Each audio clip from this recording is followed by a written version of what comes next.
Oh, hey, I'm back at y'all with another video, man. I just want to put y'all on game with what's going on, you know what I'm saying? Anyways, update. I found the credit union, the law firm that held my mom's money and her car for me. It's supposed to be in my name, a primary beneficiary. She always said she was gonna leave it.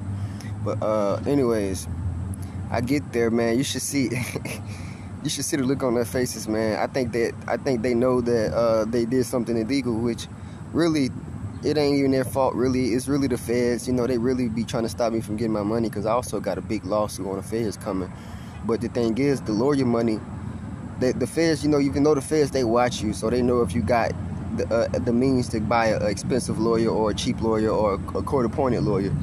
So they scared of me getting the money that my mama left me because they know it's going to just give me a lawyer to sue them. So what happened is they tried to stop my money from the law firm from being put in my name or given to me. But anyways, as I was saying, like you can tell, you can peep the fishiness that's going on within these calls and the people that I'm talking to. Like now they're so-called saying they can't find my mother's file, they can't pull up her account, but then they can pull up the car being repoed. Or they say the car is repoed in 2017, which it couldn't have been repoed. It wasn't supposed to be repoed, and it couldn't have been repoed because the car was in my name, like as the primary beneficiary. And also, like as you can see in the call, when I was talking to a representative named Heather at the store, you know, before I had the camera out, I told her I was gonna record it because I knew I had to put the camera out because it was a lawsuit. When she told me that they sold the car. They said that they sold the car in 2017. That was stupid. They shouldn't have told me that because I know the car was in my name and it was supposed to be, I was supposed to be the primary beneficiary. And that's how I know I got a lawsuit. Now they're talking about some, they can't find the file.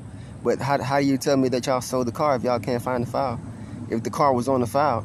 Then she also said that, as you can see in that phone call, she also stated that she said something about a nursing home being attached to the file.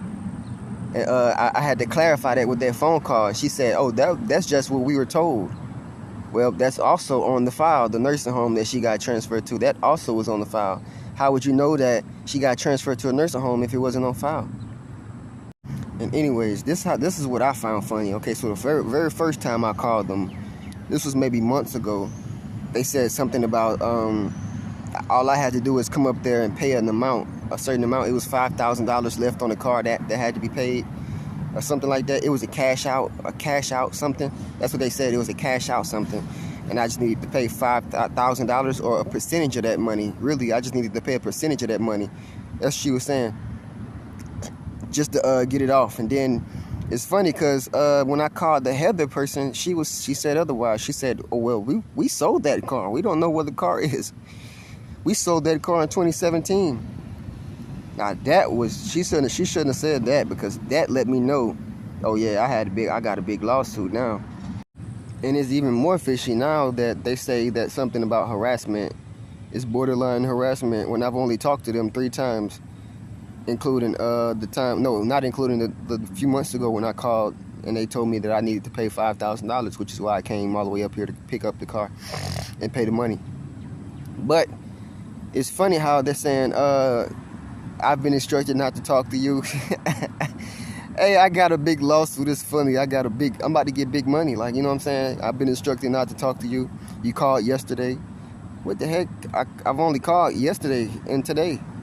I really called. It was 2 times yesterday, and that was the first time I had called today in that phone call with Heather.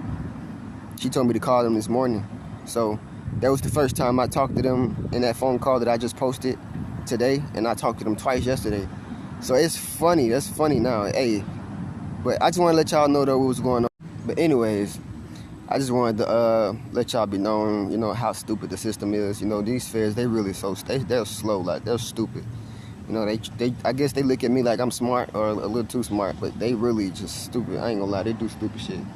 Anyways, I hope y'all take advice from this and learn how to do this, just in case any one of y'all become soldiers and y'all step up to the plate and y'all want to, you know, take on big. Yeah, you got to be smart. Well, really, you don't got to be too smart because they stupid. But you just got to have some mind. You got to have a mind. You got to have a mind. You know, you got to have a big, you know, I'm a mastermind, but you got to have just a little bit of sense. That's all. You know, it ain't too hard. A little bit of sense and some strength, too, because they will try to take you out or scare you into running out. Shit. You got to have some strength, too, some will. But anyways, this is just the day after yesterday when I walked up to the store, and the credit union, and I recorded her. She was on the phone with the person that pulled up the file. She said, well, they sold the car. We don't know where that car is. They tried to say she never had an IRA. That had to be on file if it was on file. And then when I get to asking for account numbers, they get to saying I need to show proof I was the beneficiary to get an account number. That's funny. But yeah.